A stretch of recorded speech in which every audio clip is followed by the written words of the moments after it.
Quinta corsa dall'Arcoveggio, un confronto per cavalli di 4 anni sulla distanza del miglio, in 9 dietro l'autostart, 1 Amarena Jet, 2 Athena Griff, 3 Alabama Monroe, 4 Attenti al Lupo, 5 Alice Trio, 6 Arta Terme Jet. Seconda linea 7 Axel Rec, 8 Alba dei Greppi, 9 Annie Pan. In chiusura Alba dei Greppi, la più appoggiata. Sotto la pari, a quota fissa, mentre l'alternativa principale è Amarena Jet.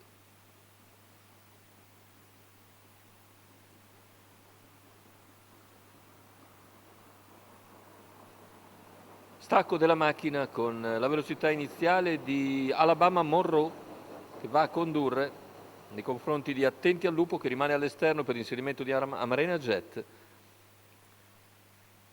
Sulla curva in vantaggio Alabama Monroe su Amarena Jet, Attenti al Lupo all'esterno.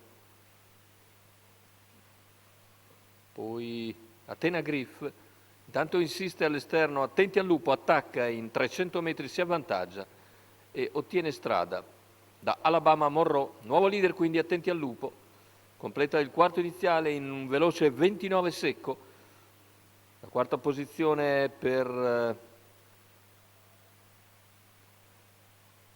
Alba dei Greppi, intanto ha mosso all'esterno a Marina Jet che va su Attenti al Lupo ed è seguita nell'azione proprio da Alba dei Greppi che si trascina Alice Trio. 45 per i primi 600 con leader Attenti al Lupo, all'esterno si impegna Amarena Jet, si trascina Alba dei Greppi, lungo la corda invece Alabama Monroe, all'esterno anche Alice Trio, poi le altre. Intanto 59,8 per il passaggio alle 800, 14,8 davanti alle tribune, ora sulla piegata, mantiene il comando Attenti al Lupo.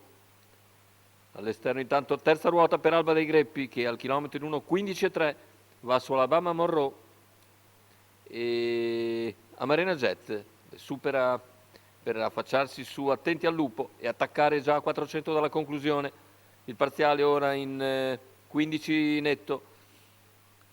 Ultima curva con Attenti al Lupo in vantaggio. Ha ripiegato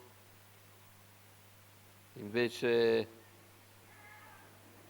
Amarena Jet che cala mentre Alice Trio ha spostato all'esterno, retta d'arrivo con Alba dei Greppi nettamente in vantaggio. Alba dei Greppi nel finale controlla per vincere agevolmente, mentre il secondo posto sul traguardo vede in lotta Alice Trio e Axel Rec che sprinta molto bene a centropista. 1,14,8 il ragguaglio conclusivo, 29,9 a chiudere Alba dei Greppi e Loris Farolfi.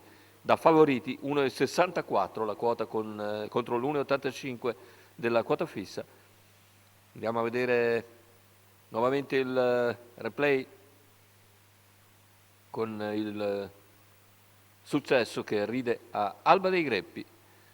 Il secondo posto invece è una questione fra Alice Trio e Axel Rec. Andiamo a vedere sul palo, forse Axel Rec riesce a mettere qualcosina davanti all'avversaria, ma è una foto sicuramente abbastanza stretta.